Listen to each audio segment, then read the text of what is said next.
Welcome to the Penny Stamps Distinguished Speaker Series. My name is Christina Hamilton, the series director, and today we present the world's most awarded ad man, the cream of the crop, a veritable creative behemoth, David Droga. Yeah, I'm pretty excited about it. I had the great fortune of seeing David Droga speak in Cape Town, South Africa in 2019, and instantly I went to work on getting him here. And so a pandemic and 3 years later, I am particularly thrilled we have this opportunity. And how lucky are we to be gathered together here today? We have a lot of special people in the house with us. First of all, I want to give a big thank you to our partners who have helped us bring this event to the stage. We welcome back longtime series partner, Design Core Detroit. And just to note, they're currently planning their annual design festival, which will be in its 12th edition in the fall, Detroit Month of Design.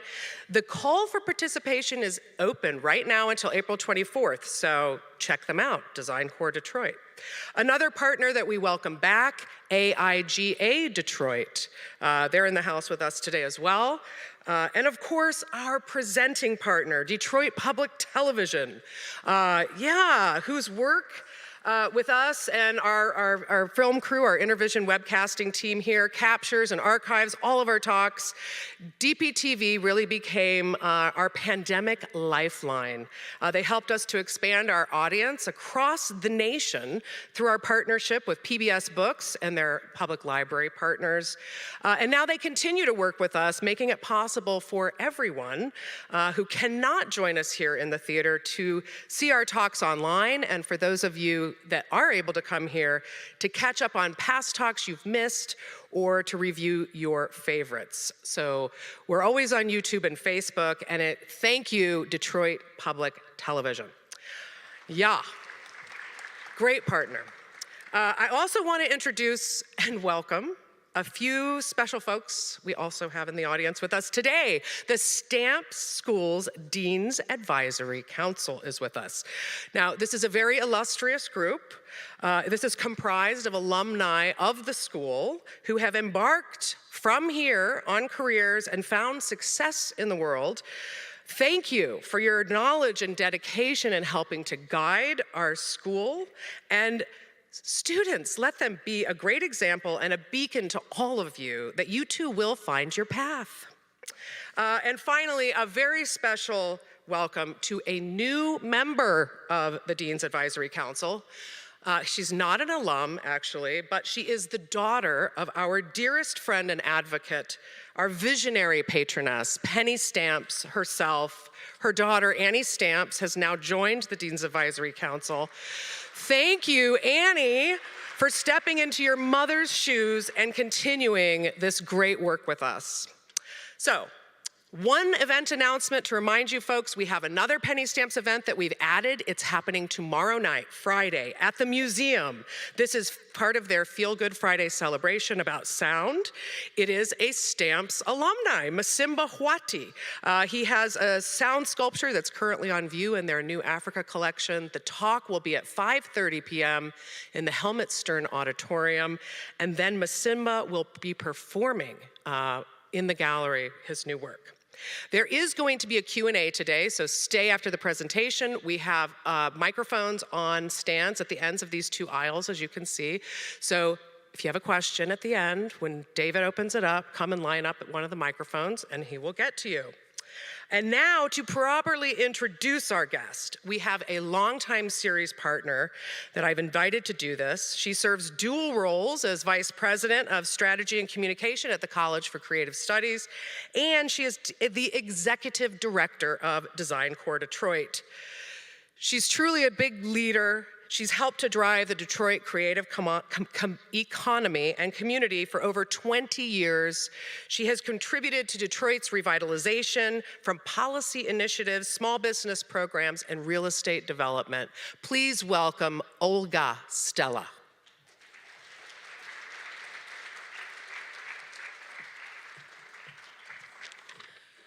Well, now it's my honor to do the next set of introductions and to introduce our speaker tonight to you. David is truly a leader who has been repeatedly recognized throughout his career as one of the world's most creative people. David is CEO and chairman of Accenture Interactive, the largest digital agency in the world, which helps Fortune 500 companies through their mix of creative, tech, and data-fueled strategies. And David himself is a citizen of the world. Originally hailing from Australia, he's lived all over as he's worked for major agencies from Singapore to London to New York, and has just really, I think, it brings those global perspectives to his work. Many of you may know him for his own iconic agency, Droga5, which was acquired in 2019 by Accenture Interactive.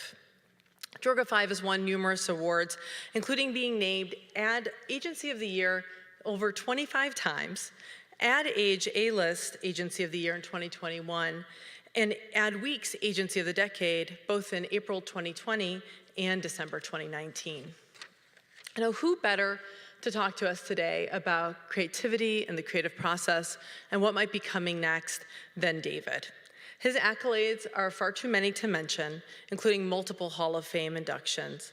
But he is to date one of the youngest people to ever be inducted into the New York Art Directors Club and the youngest person to ever receive the Cannes Lions Lifetime Achievement Award, the Lion of St. Mark. So there is no doubt that tonight we will hear from a truly global creative leader and someone whose work is even more relevant today given the profound shifts that have taken place over the last few years. So please help me in a warm round of applause as we welcome David Droga to the stage. Thank you. Dear me. Introductions like that always freak me out a little bit because it's hard to live up to that. I wish they'd start with a really shitty introduction so that anything I do sort of, exceeds expectation. Thank you, Olga. Thank you very much, Christina. Thank you, everyone, for coming. It's a great pleasure. I hope that you get something out of this. I know I'm going to get something out of this. This morning, I was in Washington, D.C., in a 4-hour meeting presenting to 500 analysts about our year that we've had. Exactly, that much fun. That's how much fun it was. It was the most scripted, on-point 4 hours of my life. Who knew that public companies, it's a new world to me. So I'm taking this evening as a way to recharge my soul. You can probably tell from my accent, I'm not from these parts. I am the classic Australian gypsy that's proud Australian, but then we migrate our way around the world and we either choose to work in bars around the world or we try and find an industry that we can compete in and do well in. Thankfully, I found something that I think I enjoyed very much, which is creativity. And it's been a wonderful, wonderful thing for me, and it's something I've been able to parlay through different geographies and across multiple industries. So that's really what I want to talk to you about today, and I definitely want to thank the Stamps family for, the fact that you are perpetuating that. Anything that is getting behind creativity, art, and design means so much to me, because as a creative soul, I have this expression that linear logical people make the world go round, but it's the creative people that make it worth living in, and I really believe that. And I grew up in a very, very, very remote part of Australia. Many of you maybe know it or maybe know Australia, but you certainly don't know where I grew up. I grew up in a tiny part of Australia called the Snowy Mountains. Now, Australia, we're not very good at naming things because obviously they were mountains that had snow on them, and they decided to call it the Snowy Mountains. And it was a national park, and I grew up there, and there was only 2 families that lived there. And in the winter, it was a ski place, so it was bombarded with people. And in summer, it was me, some wombats, and some kangaroos, and my 5 siblings. And it was there that I discovered that unless I could turn on my creativity and find my own way to entertain myself and be relevant, then if I didn't have that, I was going to find that I was very bored. Thankfully, my imagination became my toy chest. And at some point, a light flicked off of me, and I realized, okay, is this something I can parlay into a job? Now, I was shipped off backstory, this is not a sob story. I ended up going off to boarding school because the nearest town was 2 hours drive. Ended up having a fantastic time at boarding school. It sounds weird to say that, because I had 4 older brothers. And the idea of going into a creative industry when you go in a very strict school is not an option for you. But I just knew that I had to find something that I could sort of throw my imagination at.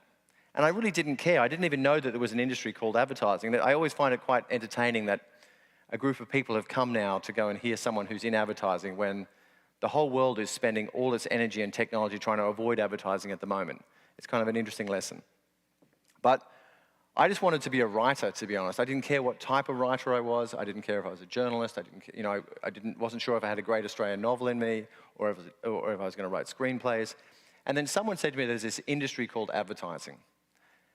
And I thought, well, what is this advertising thing? They said, well, what you do is you have to try and create things for a vast array of people and make them care about what you do and what they do. And it sounded interesting to me, and it sounded something that was perfect for me because I had a short attention span. I know, now the weird thing is, which is maybe something I shouldn't admit when I'm standing here, is I didn't go to university. That's not saying that I condone not going to university. I had four elder brothers who all went to university and are all very successful, and they got scholarships to Cambridge, ticked all the boxes and did exceptionally well, and I'm very proud of them. But when it came to me, I was in a rush, and first of all, I didn't also know that the options of universities that you have in America existed.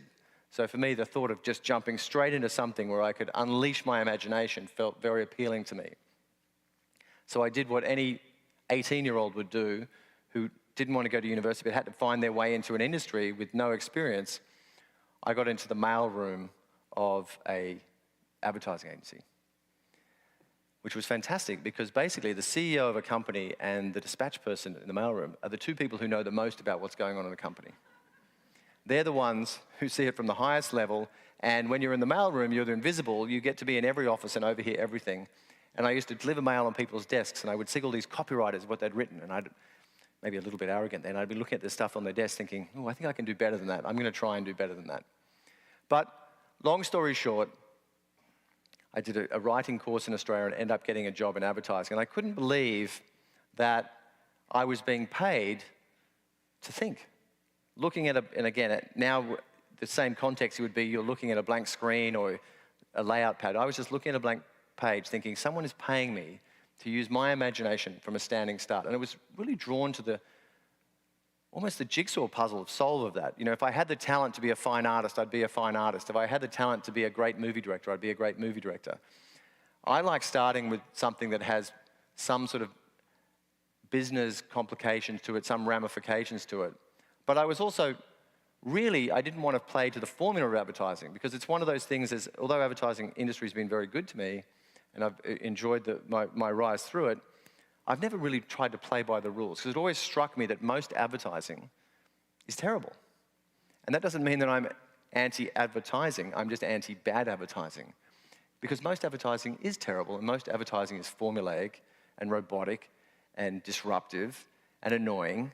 And it struck me as someone who was wide-eyed and ignorant and arrogant at a young age. I thought, well, what happens if I actually just start from a point of view of, I'm not going to try and adhere to anybody else's formula. I'm just going to try and look at it and think from the context of, whatever I create, why should the person on the receiving end of this care about this? Like, why would they care about this? You know, and in a bit cruder fashion, I used to say, why would someone give a shit about this? Like, why is this thing that I'm creating, why would anyone give me any time of the day? And I've always thought from when I was 18 to even now, I'm in the time business. If you're a creative person, you are essentially potentially in the time business because you're asking somebody to give you their time. You're asking somebody to give something thought and consideration. So right from the get-go, I decided I'm not going to adhere to this. I'm just going to try and create things that break the rules. And that's why I sort of had that thing where intelligence breaks the rules, which I really believe in, because you can be super smart, but intelligence likes to conform and follow rules. You know, intelligence is about, you know, we all need it, and the world moves around by that. But there are systems, and there are methodical learnings, and there are formulas. And as I said, it's imperative that we have that. Going back to university, like, you know, I'm so glad my doctors and my engineers and my pilots, and they all all went to university. But for me, creativity is, what can you do with that and be subversive with and bend and break? Not for the sake of it. I'm not in for creativity for the sake of it. I don't try and be different or disruptive for the sake of it. I always try and bend it to an intentional ending. for something that I think will have an outcome that I think is responsible for the desired brief. So I was very, very fortunate that we were very successful. And there's a lesson for all the students in here, I will say this. And I'm also appreciative, by the way, for all the students in here. I have 4 children, and my eldest child is at USC Film School, and he's about the similar age to some of you. I could never get an hour with him to listen to me, so I appreciate the fact that you'll listen to me. Like if any of my kids, if I could, every time I try and sit down and like give them any words of wisdom, it's just like an eye roll and like, yeah, whatever, Dad. So if you ever meet any of my children, just give them some advice. If anything sticks, give it to them indirectly. It may land with them. Anyway, so I was very fortunate, and it sort of took off. And who knew that doing things that were breaking the formula and sort of stood out would work? And I was very lucky that the agency that I joined flourished. But the lesson I wanted to point out was, after my family got over the shock horror that I had decided to not only not go to university, but decided to go into this thing called advertising, which was, shocking. I ended up getting a job at a big multinational, a big responsible company, FCB, for anyone who knows the company. Great, happy to do it, and I got the job. And then 3 months after I got the job, a new agency was starting in Australia that had no business, no employees except the 3 founders, and they didn't even have office space or furniture, but they just had ambition and intentions. But I knew of the people, I'd read about the people as they were starting the agency. And they rang me because I'd won this writing course and said, we want you to be the very first employee. But we have to cut your, this is my first job, remember, I'd already taken. We have to cut your salary by 1/3. And I wasn't earning much at all. Like I was only just earning enough to sort of pay rent. So we can't even afford to pay you what you're being paid now. But we really want you to join it, and we're on a mission. And I remember at the time thinking, yeah, obviously I have to do this.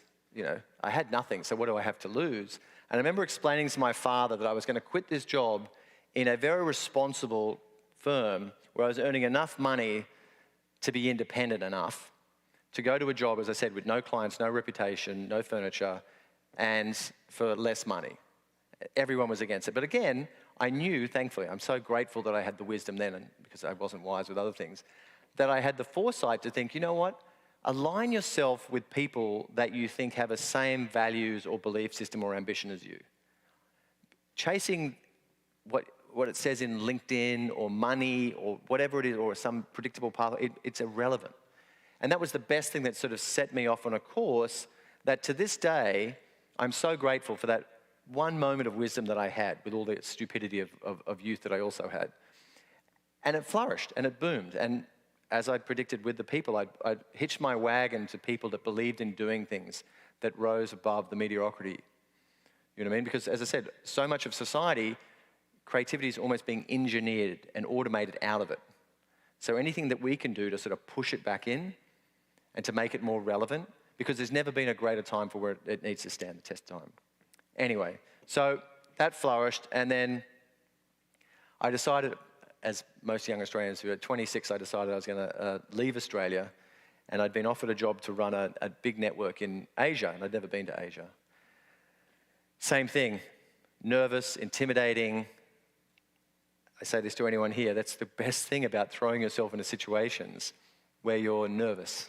And I'm going to address that later on in the speech, because being excited and anxious about things means you step up and deliver. And I was intimidated enough that I knew that I couldn't take it for granted. So I put myself out there and took this job to lead this firm. And I was 26 and I was meant to be running 11 offices. And I used to lie that I was 27 because my girlfriend, who's now my wife, told me 26 sounds too young. So just tell them you're 27, because in Asia, age matters. Anyway, again, the stupidity of youth. And that, I was very fortunate to meet some of the most interesting, amazing, talented points of view from such diverse backgrounds and cultures. And again, that's why diversity is the most incredible melting pot for ideas and creativity. And that's why to have one formula, one sort of flavor over here is ridiculous. And so that was very enriching for me. And for my brief moment in Singapore, we seemed to do very well. And for my sins, I got asked to run the head office of this company, Saatchi & Saatchi, in London. So I moved to London at 29. It was amazing, yada, yada, yada. And I'm not going to go through my whole CV. Blah, blah, blah. I end up coming to New York. So I get offered to run a big multinational, to be the global creative director of one of the big holding companies. And they give me a choice, do you want to live in London, New York, or Paris? I said, you have to be New York. I mean, you have to be New York.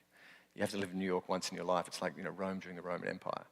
But I came here and I had this big fancy title, Worldwide Creative Director. And it's one of those funny things when you chase a title, you think you want a title. And I had the big title, the corner office, the salary, and all that stuff. And suddenly you realize that I was so far away from creativity that my soul was getting depleted. I was being wheeled into meetings and I wasn't contributing and I wasn't problem solving. And really at the end of the day, when the lights are out, that's who I am as a person. I can bluff to be a businessman, I can bluff to be all these things, but at the end of the day, what I'm thinking about and what gets me energized and what motivates me is the privilege to be able to have people sit across you and ask you to help them solve a problem and create something. And really, your only tool chest is your imagination. And with that comes great responsibility. And for me, that became something that I was really drawn to. But I wasn't getting that in this company. So no disrespect to them. Again, this is one of those choices I say as you move up through your careers. I decided I was going to quit the job that no one would quit and start my own company. And in 2006, I decided to quit this job as the worldwide guy to start my own agency called Droga 5. And the reason I decided to call it Droga 5 is because going back to when I was at boarding school, as the fifth son, my mother sewed laundry tags in my clothes that said Droga 5 because she didn't want my underpants to end up in my brother's hamper or my shirts to my other brothers. So it was all numbered 1 through 5. So I figured if it was good enough for my laundry for 9 years, it's good enough for my company. Now, did I tell everyone, the client, that that was what it was? No. That some of them would think it was like, oh, it's the 5 principles of engagement or communication, or it's the 5. And I'm like, yeah, whatever you want it to be, it is. It's a laundry tag. But I started this company and I did not have a business plan. My only plan was to do stuff that was right for the time, right for the audience, and rose above the clutter and used all it could around it to create something that resonated with who it was meant to. I'm not meant to be for everybody. I didn't have to be for everybody. You just have to be for who you're intended to be. And if I could create a culture of brave, creative work built in an industry that is, $1 trillion industry, I just knew that there was going to be enough brands and corporations that would want to talk to creative people that were brave enough to do it or naive enough to do it. So the first thing we did, oh, by the way, Detroit Public Television, I wanted to say this when you were mentioning as a sponsor. Thank you to all the sponsors, by the way. I checked in today at the hotel before I came here, and I just turned on the TV as I was getting a shirt on. You had this documentary on about 2 hippopotamuses for 10 minutes. I got sucked into this thing for 10 minutes that I actually got here late because one of them died, and I started getting emotional. I actually swore at the TV. I'm like, don't you die! Anyway, thank you. Thank you, Detroit Public. That's actually true. Look at your schedule. You'll see it was on. Anyway, so I started the company. All right. Now, there's a tale of 2 cities. So this was our first door. Actually, the first office was at my kitchen table. And we had this, that was our first crappy, wonderful, delicious office in New York City. And I remember there was a moment where transitioning from being the worldwide guy for this big holding company where you'd fly around, you'd have all the accoutrements, flying first class and blah, blah, blah, blah. And then you go to having your own company where you're flying, the middle seat next to the toilet. And I never enjoyed being in the middle seat next to the toilet more because at the time I was thinking, this is for me. This is for us. This is for what it could be. And you can wrap someone in as many accoutrements as you want, but if you're not believing in what you're doing, that particularly as creative people, that wears thin. You can't mask that. You can't surround yourself with enough trappings that you suppress your creative needs and desires. And that's why being a creative person, I'm so blessed and we're lucky. And then you jump cut to what is still Droga 5's office now in Wall Street. which is this big brass plaque, and we have 9 incredible floors of overlooking the Hudson, and there's, big flag with Droga 5 on it, and it's, and it's the same. My job is to keep the shitty, scrappy, feisty, determined, not risk anything, and not worried about risking anything attitude of that in here. That has been my whole goal from the beginning. Little side story, because I can't help but tell side stories because I'm an idiot. So this is the office here. I remember walking in here. I've got 4 kids, as I said. And I walked in. I got 2 sons, and I walked in the office. The first time they came in this office, my 2 sons stopped at the front of the building. They looked at the Droga 5 plaque. They looked up at the big Droga 5 flag, fluttering. And I could see their chests swell. They're like, Dad, yes. And they walked in jump cut to my eldest daughter walking in another day. She walked in, and she looks at the plaque, and she looks at the flag, and she rolls her eyes and goes, "Tone it down, Dad." Anyway, sorry. So the very, very first thing that set us off on a path, that set precedence for me, and also I was very fortunate because at the time that I started, as I said, was 2006. It was just the infant stages of digital and sort of what was going on online. The market had changed from, tiring of just the bombardment of just slick advertising. And the first client that rang me was actually 2 weeks after I'd put my shingle out there saying that I wanted to start an agency, was a brand called Echo, which is a fashion brand. It was sort of more relevant then. And this goes to about, no matter how much of a creative person you are, like it pays to actually understand your audience and research. And I had a meeting with him, Mark Echo, and he said, listen, and again, there's 3 of us in an office, and a garbage bin and maybe 1 coffee cup. And he says, I want to do something to try and just sort of, get some more energy around the brand. Do you want to do a TV campaign for me? I've heard about the stuff you've done in your previous jobs. Would you like to do a TV campaign for me? And I said, well, yeah, definitely. I don't really, let's talk. And I researched him, and he started his whole company as a graffiti artist. I know nothing about graffiti. I did walk through the alley here and I saw a lot of graffiti, but the more I understood, I read books about graffiti, you understand there's sort of 2 levels well, there's many levels of graffiti, but there's a sort of graffiti which is, you class as vandalism or destructive or just tagging. But there's also sort of an elevated version of it.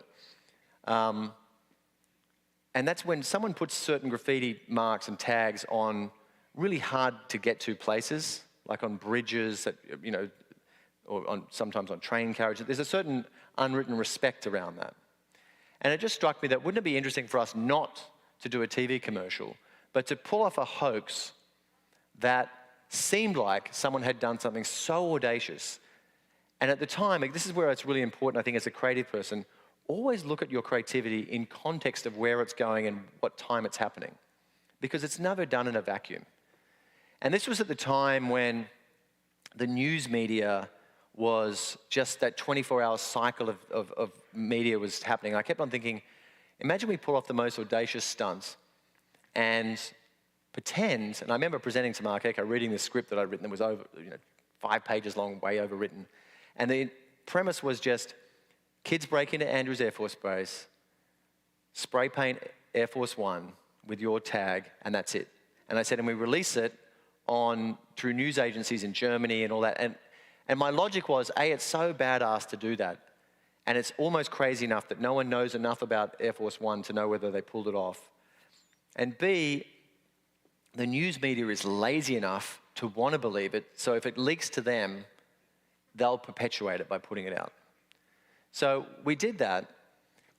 More backstories. I do remember presenting him the script, thinking he's never going to buy this. And I read it, and they jump the fence, and da-da-da, and they spray this thing, and they go up to it, and they spray it. And his first reaction was the least predictable reaction I ever thought I've ever got from a client. Instead of him going, "You are crazy," he was like, "Can one of them die?" I'm like, "What?" I'm like, "Well, no, because if one of them died, that would be a different news story." So I had to, in an office of 3 people in 2006, I had to find a way to rent a 747 anonymously. We had to spray paint half the plane anonymously.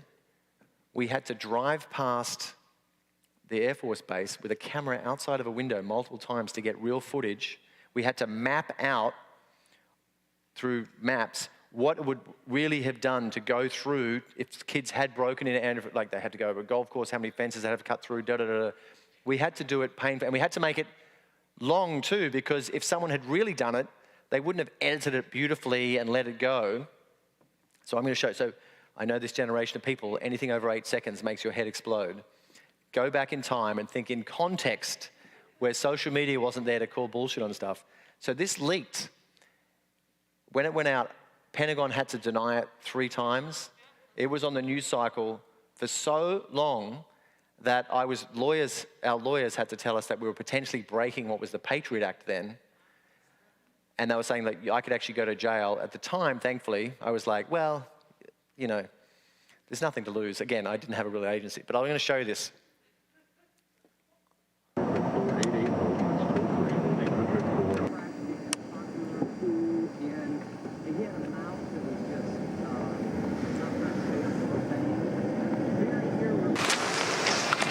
It's never happened.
Anyway, it's long, you get the point. It had to be long because, again, if you'd really done that, and that was the birth of my company, by doing something as outrageous as that. And then was born viral advertising. And from that, it got to the stage where the second client rang me and said, can you do a stunt video for us like that? I'm like, no, that's not the point. It's not that you don't have to replicate. Well, I'm not trying to create a formula. But for that audience, it was so perfect because they not only knew we'd punked the man as such, because that was the subversive irreverence of the whole thing. And then, as I said, the news media became our outlet. And so that was the birth of my agency. And it really, to this day, still sticks with me. Again, not about being that sort of hoaxy, but very much about doing, know your audience, know the context, and what levers can you pull that extend the creativity, where you can bring people along with you, as opposed to, so much advertising is just, as I said, just disposable. And I feel like when you can create things, I'm not going to go through everything, but I've just cherry-picked a few things that actually are meaningful to me personally, but set new precedents for me and things that I believe in. And For My Sins, because of that and some other things we did, our agency sort of boomed from the beginning, and Esquire magazine put me in their best and brightest issue, which was fantastic for my ego. And I was like, whoa, this is amazing, everything that I'd hoped for. But instead of them just doing an article on me, the exact opposite happened. They came to see me and they said, oh, you're meant to be this bright spark and creative guy and all that sort of stuff. We're not just going to write about you in the article. You have to prove to us why you're creative. I was like, what? They said, we're going to give you one free page in Esquire magazine, and you talk about creating things, create something. I was like, oh, okay, thanks a lot. Now, backstory. My mother was a poet, an artist, and a huge environmentalist. And one of the big things she talked about, apart from trees, was sort of water discrepancies in the world. And it just struck me that if I'm going to do something for a free page, I'm not going to do it for one of our existing clients, even though we only had a few. I'm going to do it around something that I believe. And I was sitting and thinking about this in a coffee shop in New York City. And as we do in all over the world, or particularly in New York, which has great water, you sit there and they just give you water for free. As soon as your butt hits the seat, they put a glass of water in front of you and say, hey, you doing? What do you want? And it just struck me like that is so insane that we take that completely for granted. And obviously we know in places like here where you can't take that for granted as much as we should. But in New York you could. And it struck me that really, in most places in America, good, clean water is a privilege that we take for granted. And I thought, wouldn't it be amazing if we could brand tap water, particularly in New York City, and anytime anybody got tap water served to them, they were asked to make a donation to UNICEF for children, for kids with no water. So I just thought, all I've got to do is brand an existing product. So I presented to Esquire. Well, first I went to, rang someone up at UNICEF and said, listen, I've got this idea. I want to brand tap water and I want to raise money for UNICEF. They're like, please. And I told this to Esquire. They loved it so much, they made 3 pages of it. And it launched this initiative that went on for 10 years and raised $15 million for, anyway. So this was my mother's favorite thing that I've ever done in my career, actually. She didn't talk about the other stuff, all the capitalist stuff she never talked about. But again, it really struck me as, again, the ramifications of our ideas. It doesn't have to be expensive. An idea, in fact, a great idea costs less than a bad idea. And it just taught me when we can sort of steer and use your thinking and your energy, you can do great things. And great people want to come along with you because great ideas are magnetic and they bring people along. And more so, that we need more of these type of ideas in today's society than ever before. Ever before. And again, it's going to be the creative people. Because creativity, creativity is a code word for humanity and empathy and ambition. And I feel like that's one thing that I think in our souls. That's why I don't just fight for creativity for the fun of it or the entertainment or the art. I fight for the value of it and the culture of it and the positive ramifications of it. And another example of that is, it's interesting when you do creative things, even though they're left afield, the people who come knocking at your doors. Now, I don't know where everyone is politically, so regardless of where you are politically, just bear with me. But I've always shown my hand where I am politically.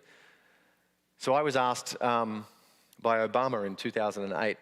He came to the office and, well, he didn't actually come to the office himself, his people, and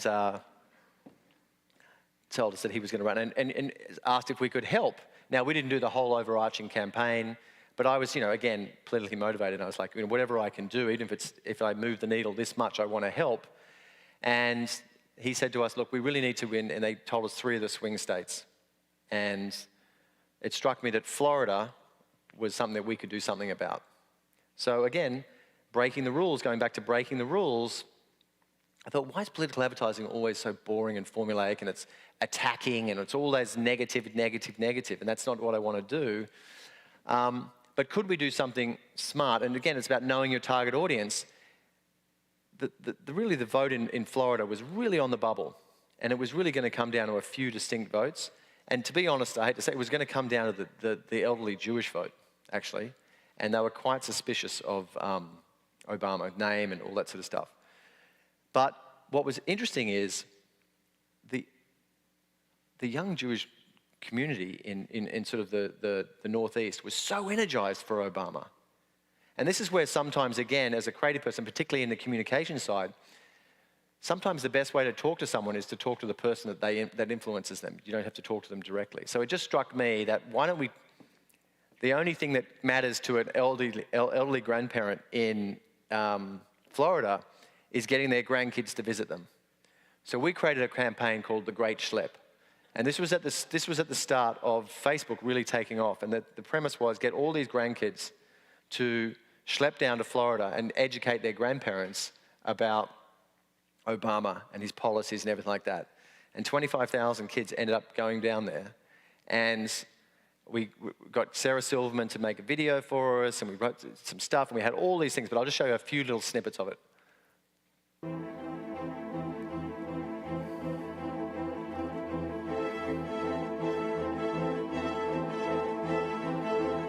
ABC News is now going to project that Florida goes to Mr. Bush.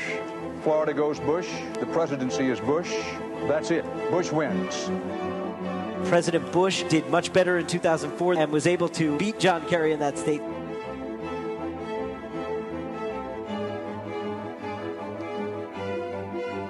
McCain and Obama are in a dogfight over Florida.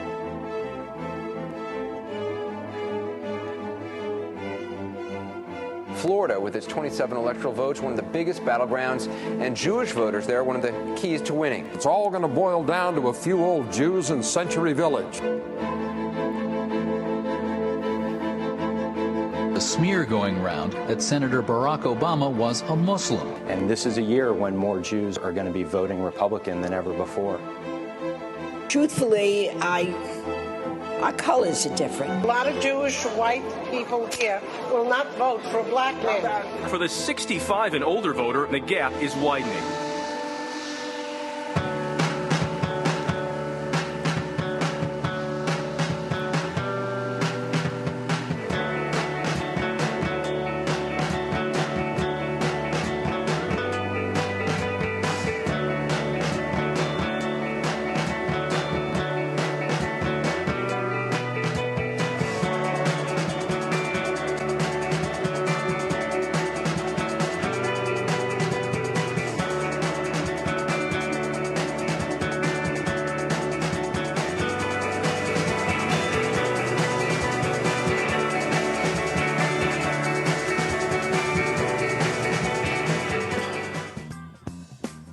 If Barack Obama doesn't become the next president of the United States, I'm going to blame the Jews. I am.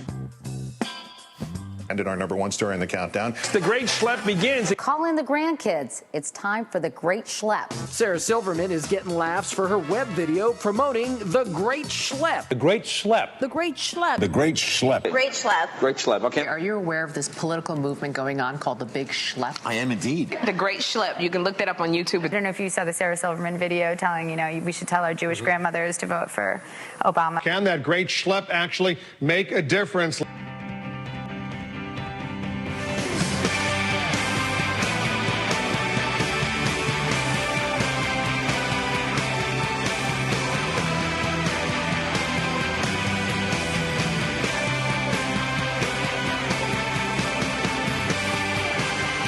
I'm going to stop it because it goes on for it, but let me just say, Obama did win, by the way. But he did get the highest elderly Jewish vote in the history of Florida, and it was amazing to do. And even if we contributed that much to him, his bigger win, what a great thing to do. Because to be able to contribute to something you believe in, whether you believe in it or not, for me, and it also showed the power of creativity. We did it with humor, we did it with insight. I mean, that's dated now because it's how much the world has moved, but it's amazing to energize communities and create stuff. And that's my whole thing, is I've always tried to create things that people care about. And the only advice I actually ever do to give to my kids, I say, just find the thing that you care about. People can't pay you to care. People can't teach you to care. But when you find the thing you care about, you give it everything you've got. And that is the essence of finding success. It's not about how much money you have. It's not about, as creative people, you can find that thing you care about. And I care about my creativity infusing, and I like the sort of the puzzle solving of doing it at the highest level, from politics, society, business. I feel like that's my special jam, and may be different from yours. But I try and do it with heart and simplicity, and maybe that's the privilege of being an Australian. I always joke that my superpower is I can dumb down anything. I can dumb down anything to a level where it might actually stand. You know what I mean? But it worked. I'm going to show a few more, but again, sometimes, as I said, great things cost nothing, but when pop culture, like this is the thing that threw me when it came into this country. You know, there's so many levers to pull, and when you do something that's interesting, the partners that want to throw money and time and energy at you and it makes me laugh when I think about where I grew up and how in my life, the amount of people that I've had audiences with and meetings who sit across the table and ask me stuff, and in my head I'm thinking, do you know, really? Do you know anything about me? Like, you're asking me to help you get elected, or you raise money for this, or you know, Microsoft wanted us to try and get their search engine to be popular. At the same time, Jay-Z was asking me to launch his albums and stuff. And I thought, how sometimes I can create things. So this was something I did. Bing, Microsoft's search engine, came to us to drive trial of Bing Search and Maps and increase their relevance with a young audience. At the same time, we knew that Jay-Z would soon be launching his autobiography, Decoded.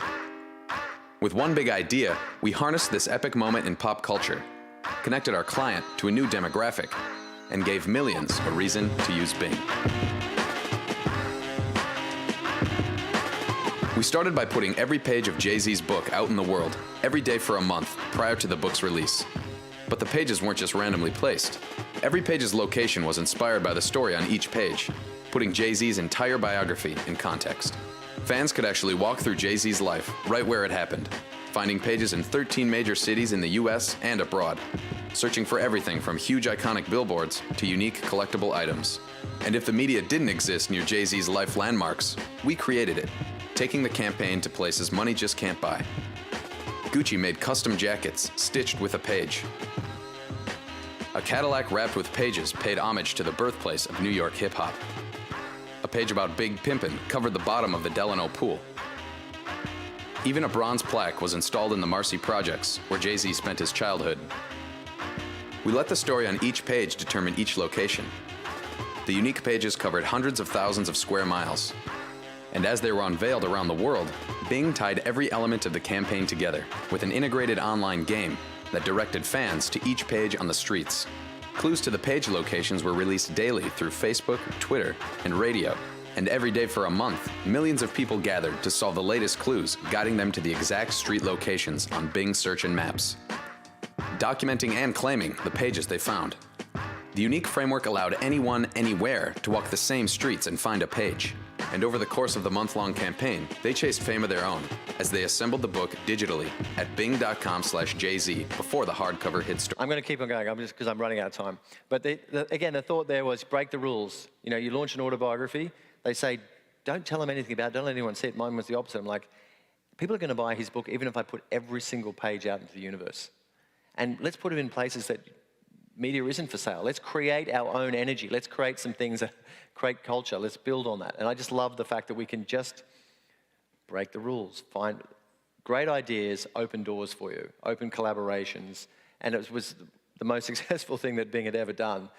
And it was they probably never felt cooler doing it. But again, it's half the things I've ever done in my career, I've always started with like, the idea is right. I have no idea how we're going to pull it off. I have no idea how we're going to pull it off. But if I believe we're doing it for the right reasons with best intentions, it'll find its home, it'll land. And again, that's why I say as a creative person, if you just stick to that North Star and do it with perseverance and you put your belief system ahead of self-preservation of career, you'll land it. You'll land it. And you don't always have to win, but just, again, don't compromise. No one rewards you for being a yes person. No one rewards you for compromising along the way. And as a creative person, you're going to be asked to compromise a lot and a lot. That doesn't mean you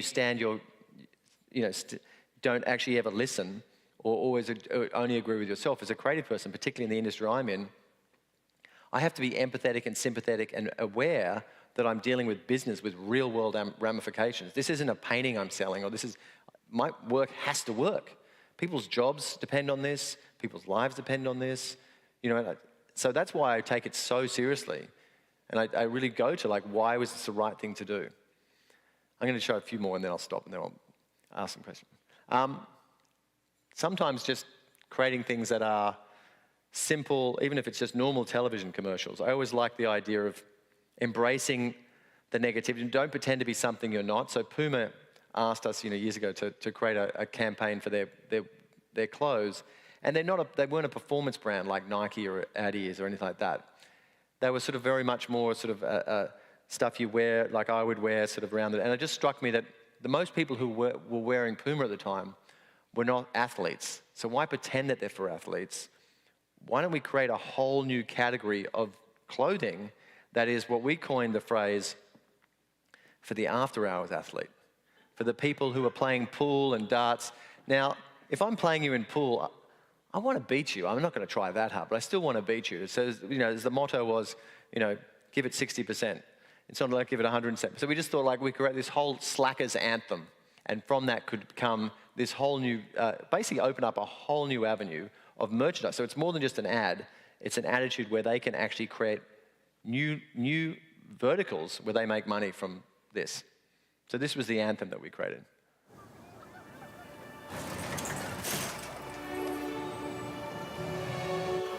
Backspin on a warped table under bad light. A kiss off the 8-ball, a bank on the 6. Double bull in a single throw, 3 pints in. Picking up a spare on the final frame. Singing on key, off key, and losing keys. Steady hands, blurry eyes. Bars, billiards, basements, bacon sandwiches with extra hot sauce. Surviving buzzkills, third wheels, cock blocks, and cabs in the rain. Finish lines drawn by dawn.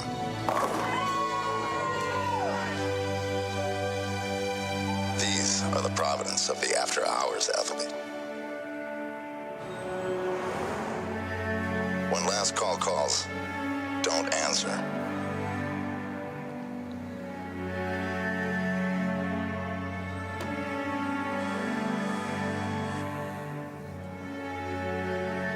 The night 2 is for sport, and they are the champions.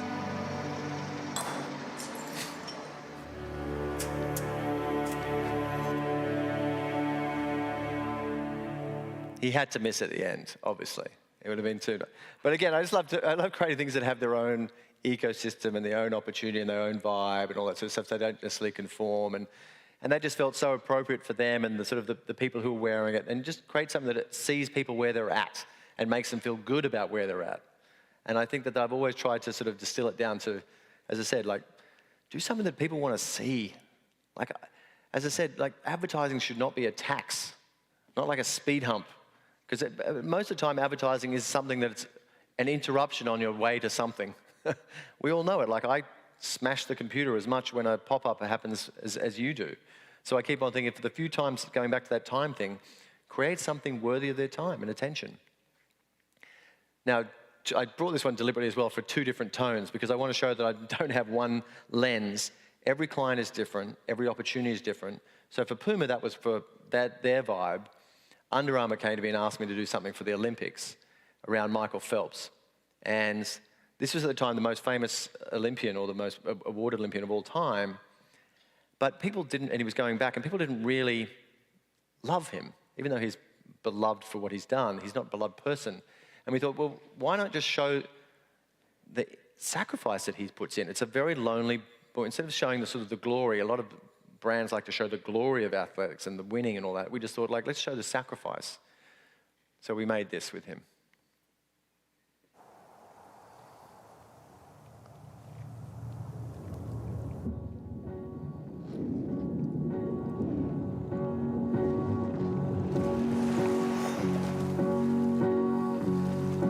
It's the last goodbye, I swear.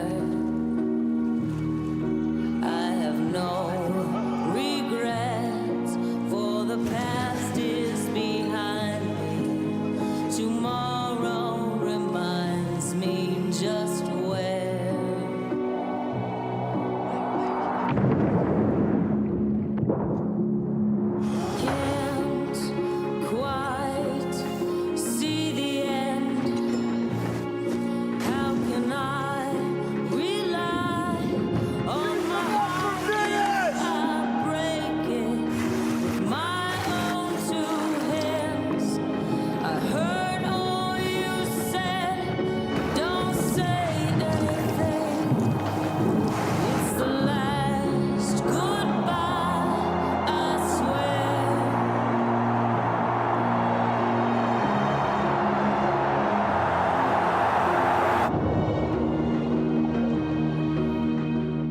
I think at the end of the day, the thing that I'm an emotional person. I think I always just try and go to the emotion.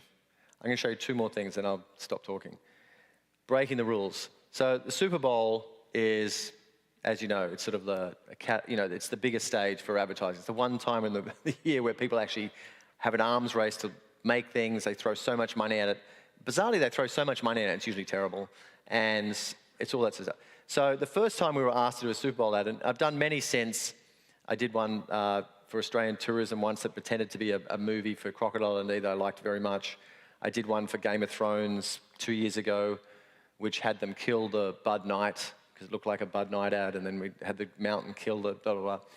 This was the first one I did, which was for a brand called Newcastle, which is an English beer, which is really, anyone who knows Newcastle up north, it's a real northerners beer, which is like really salt of the earth and quite like tough and all that sort of stuff.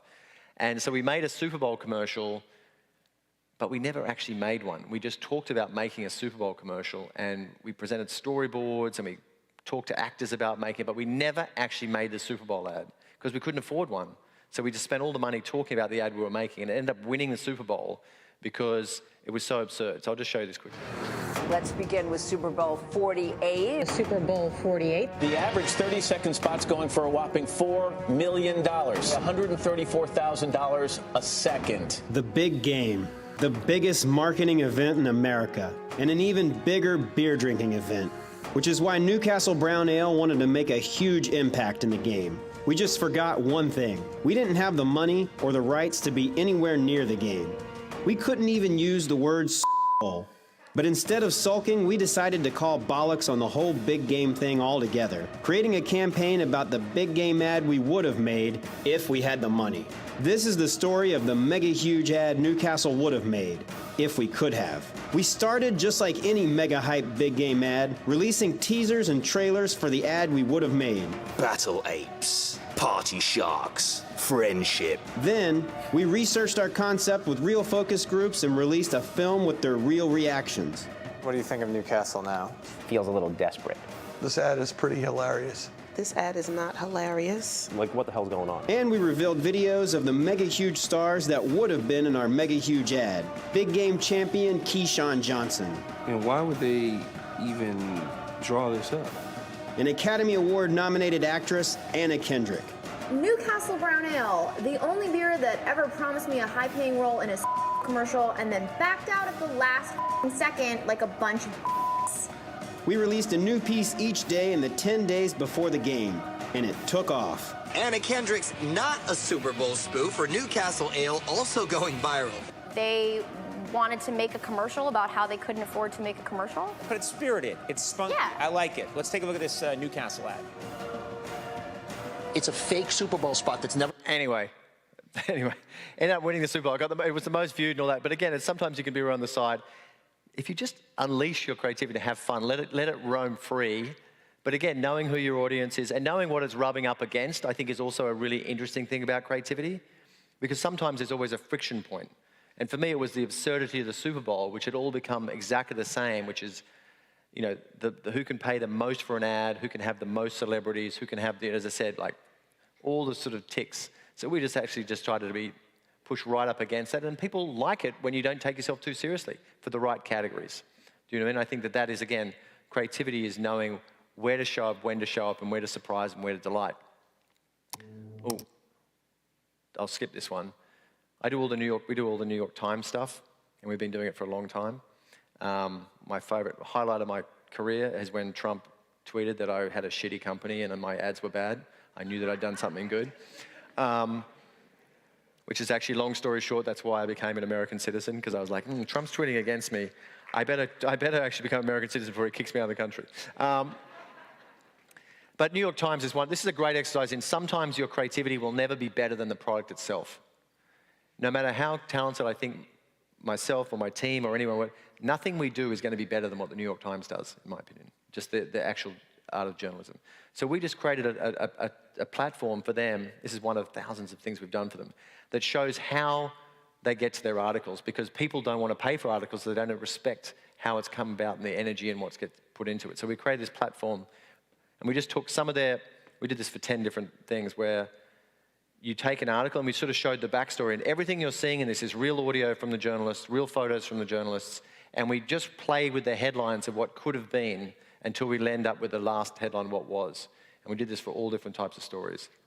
Hey. Oh, not this, that was this. Oh, how do I go back? Back.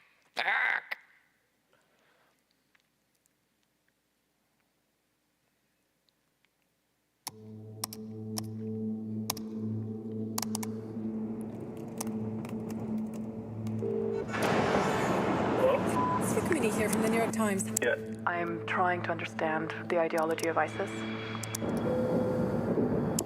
How does ISIS prepare you to kill people? You had to know how to slice the head off. The blood was just everywhere. You didn't question that? I didn't know. But what the hell did I just do? It's voicemail.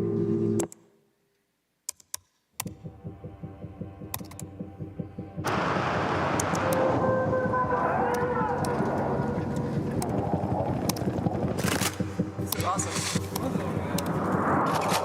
Everything's been taken.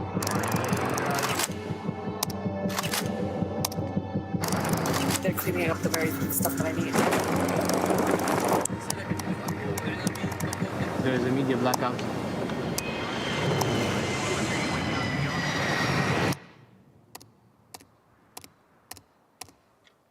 Iraqi forces have launched a fresh attack on Mosul's old city.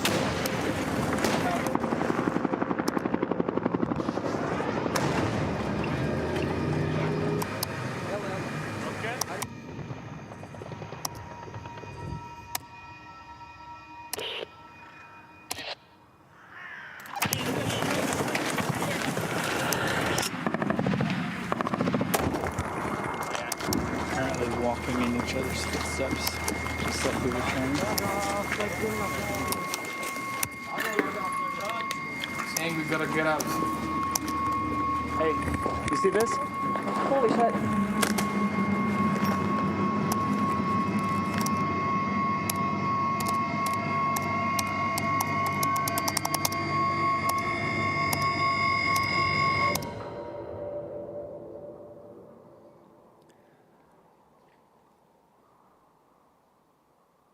Anyway, so that's a tiny part of the New York Times we do. But again, I like being able to play, and as a creative person, I like being able to sort of set the appropriate tone in the right places. It's such a privilege. That's the one thing I say to anyone who wants to get into our industry. Don't think of it as like we're just selling shit to people, or I'm trying to motivate you into something that you don't want. I'm like, we can actually amplify great things and important things. And the privilege of the successes that my company's had is that we get to work on clients that we want to work on, and we say no to a lot of clients that we don't believe in. And that drives a lot of people crazy. But at Droga5, we built a reputation for working on things that mattered and have humanity in them and that we care about. I don't make people work on things that I want to, but it's important to us. I'm going to skip this one. But then what happened was, I grew this company to sort of 800 people, and we have an office in London as well, and in Tokyo now, in Brazil. And I meet this company called Accenture. And they're unbelievable. And I suddenly realized that for all the power that I have as, this creative storyteller and someone who believes in the power of what we do, is that the landscape has changed so much now in advertising and marketing and communications that unless you can also understand the sort of the back end and technology and use technology as your friend, then we're only talking to a narrow band, because your experiences now and how you interact with brands is much more than just communications like that. It's the experiences that you do when you check into a hotel, or when you're on a flight, or when you're on your loyalty screen, or when you're scrolling on your phone.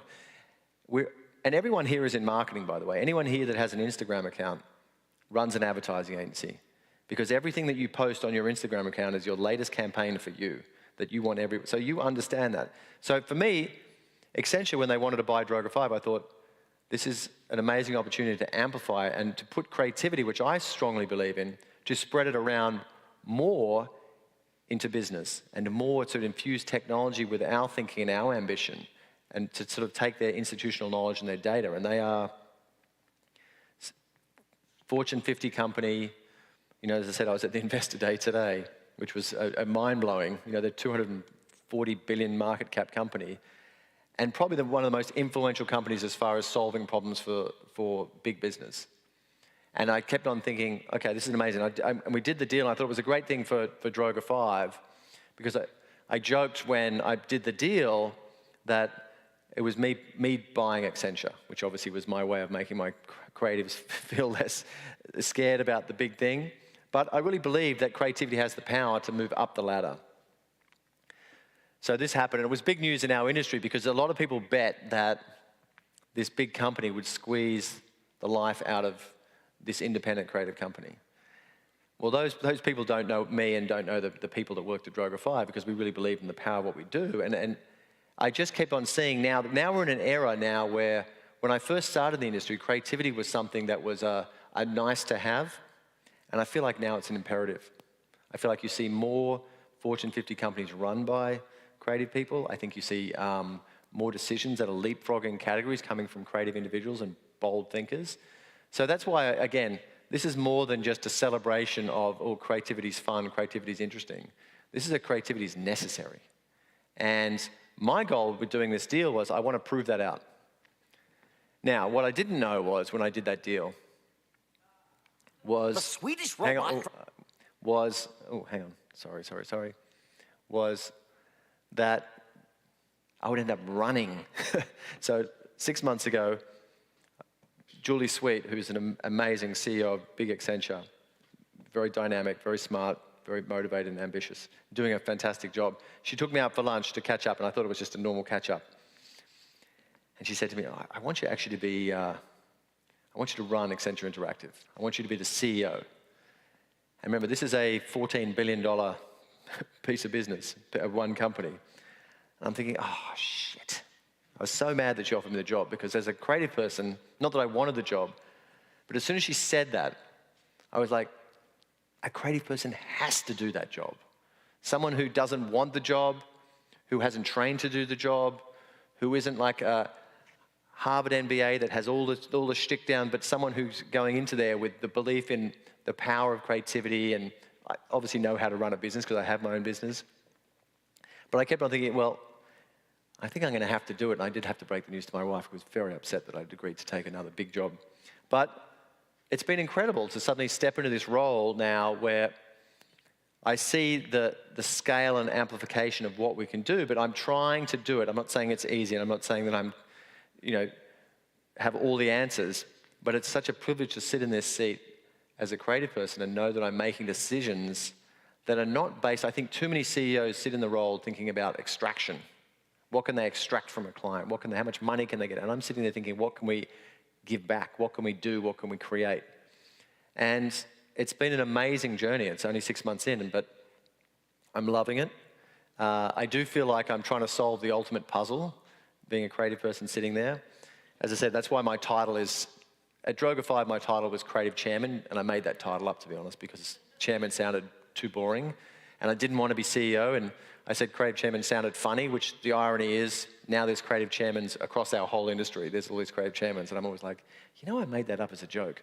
So now I'm Creative Chairman and CEO of Accenture Interactive, and I'm looking for great, like-minded, next-generation creative people, because we have, investors thing today, we talked about that, we have 49,000 people. That in itself just makes me laugh.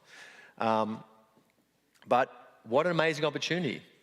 And to show you that it doesn't mean compromise, so I've shown you lots of different styles of things. I'm going to show you the very first thing we did, segueing from the Super Bowl. We did this one, I'll show after this one.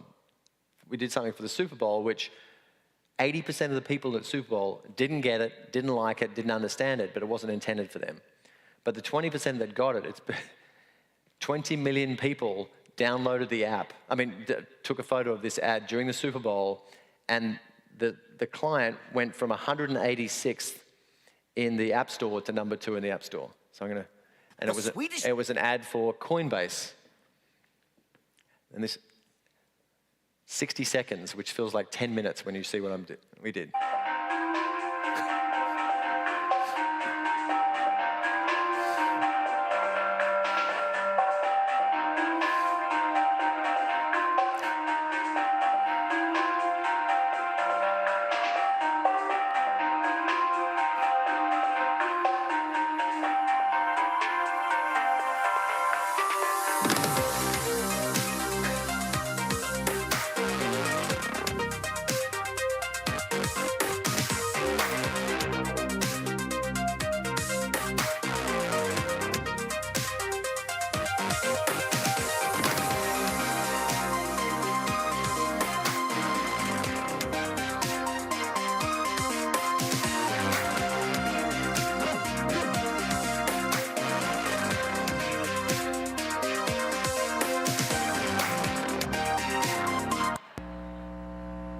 So 20 million people took their phones out and photographed that, captured that image. It did actually crash their website for about 10 minutes. And another 80 million people were like, where's Peyton Manning? But it did accept, that was the whole thing. It was going after the job. And again, someone who's, you can see that I try not to have a house style. I'm very much about, you do what's appropriate, the right audience, right time. And if you can use your creativity and bring it alive at the relevant times. You know, my job now in my new role is I'm just there to bring to life the very best and potential of imagination, data, intelligence, and technology. And if I can bring those together for something that has more meaning and impact and solve the world's biggest problems, and I'm not embarrassed to be in advertising, because the type of advertising and marketing and communication that I'm in, I try and do great things. I try. Doesn't mean I always do it. And your creativity doesn't have to be in some basement all the time. You can take it to the highest offices and you can have profound impact. So the last thing I'm going to say, because the red light is on, is,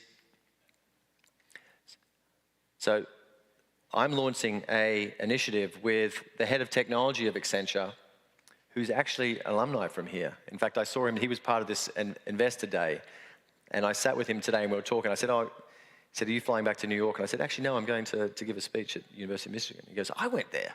I'm like, oh, I'll say that you did. And he said, all you have to say, it doesn't matter what you say, just say, go blue. I said, so go blue. I even dressed accordingly, but not deliberately. But another side story. The other guy who was sitting next to me, who might be Paul is incredible, Paul Doherty, and he sits on the engineering council here as well. He runs our tech division. Tech is the CEO of that, which has 300,000 employees. And another gentleman who was sitting at the other table with me was a guy called Karthik, who's maybe the smartest person in the company, runs all our cloud. He goes, oh, Michigan. I go, what? He goes, my daughter just got accepted into Harvard, Stanford, and MIT, and waitlisted at Michigan. Anyway, we just launched something a couple of weeks ago called the Metaverse Continuum. We're looking for the best and brightest. We need to hire about 1,500 people over the next year. And we're looking for shapers, makers, creators, dreamers, builders. So if that's in your zone, you should come talk to us, because we're going to change the world, and we're going to try and make the metaverse actually interesting and not this dystopian thing that it could be. And we're going to go into it with responsibility, and we're going to try and make it wonderful. Anyway, thank you very much. I'm a rambler.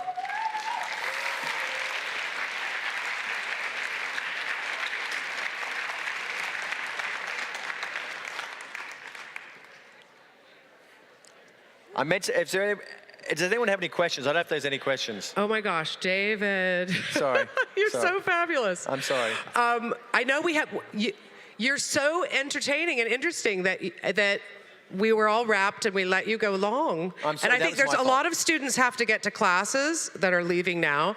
We have time for maybe 2 questions. I know we've already got someone right here, so let's do 2 questions, because I promised. And then we'll have to break, because it is the University of Michigan and students have robust schedules. No, I'm sorry. I went long. That's 100% my fault. First question right here. Hi, I just want to say thank you. Can you hear me? Is this working? Okay, good. I can. Thank you so much for speaking today. It was really inspirational and impactful. I actually met a former intern. Hang on a second. Students who are leaving for class, you must be quiet. Thank you. I actually met a former intern of Accenture, and I'm a non-traditional transfer student, so I have a little bit more years of experience. And I recall when I got out of high school, I went to a career workshop, and I said I was interested in working with people and art, and they crossed that off at the top of the list, saying I would never get a job in that. And now today, I'm at the University of Michigan studying organizational studies and sociology with a minor in art and design, and I've also created my own pathway in social change and equity and creative industries, which I'm really happy about. But as somebody that is taking an unorthodox path and doesn't really have many role models, what advice do you have for someone like me or my background to work in such a corporate environment such as Accenture? Well, I think don't get into, wherever you look at it, whether it be Accenture, don't look at the sort of scale or that, just find something that was created in a company that you like and find out who's behind it and the sort of the ecosystem around it, and just target those people and then go in there and sort of find your way to talk to those people and get to know their paths and stuff like that. So don't be intimidated by the scale of something. I always look at sort of what was created and who did it, and then I try and find connection points to that. So that would be my thing, is to find things that are happening in Accenture that are of interest to you, and then find a way to sort of talk to some of the people there. Because they have a huge intern program, and they have a huge program to recruit. And it's, it's an amazing company. And I don't just say that because I'm now the CEO of one. I really believe that. I mean, I feel like the opportunity for them to create seismic, impactful, meaningful things, we get there, our scale, by bringing in new, fresh ideas. Like, our differences are people's differences are our difference. Do you know what I mean? And I feel like that's why we're always looking for, we're not looking for people to conform, we're looking for people to come in to add dimension. Thank you.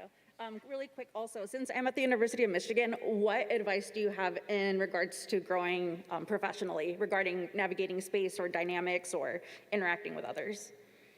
In what context? I guess networking or all that. I'm not a good networker. So as I said, I didn't go to university. I'm not on LinkedIn. I'm not, I'm not a good networker. Find someone better at it than me and ask them that question. That's my advice to you. Okay, thanks. I'll do that. Thank you. Hello. Hi. Okay, so I'm gonna keep this short. I don't really have like a whole lot of questions, just a lot of praise. Just thank you for coming out here. I have like an Echo hat. I have a few pairs of Pumas. Both are hand-me-downs, but that's beside the point.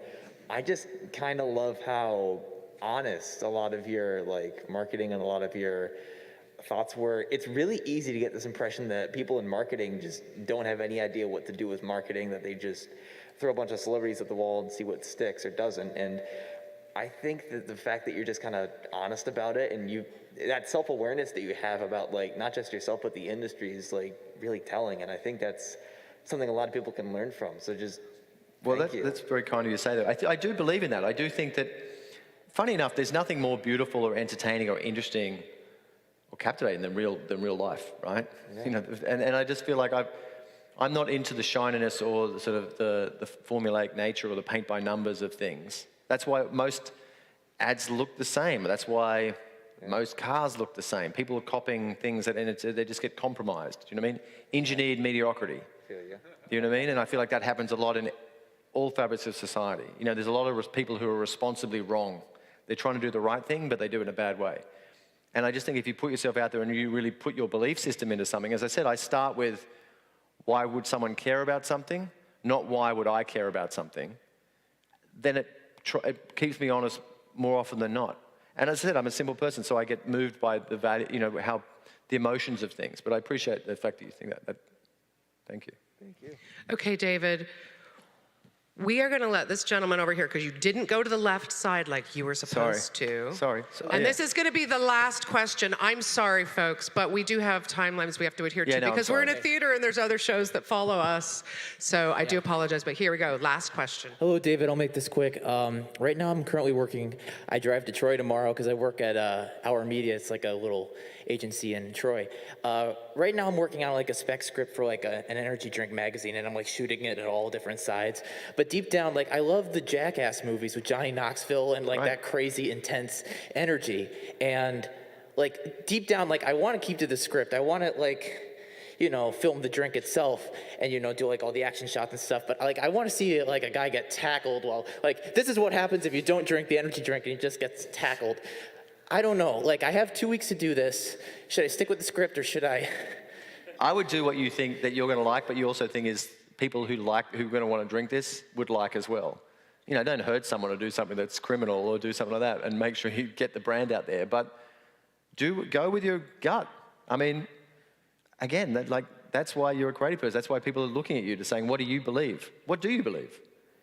And honestly, even if you're wrong, at least you'll know that you tried to do something that you believed in, and you'll learn from that mistake, as opposed to be always thinking, I wonder if I could or should. I mean, remember, creativity is about what should be and could be, not what is and will be.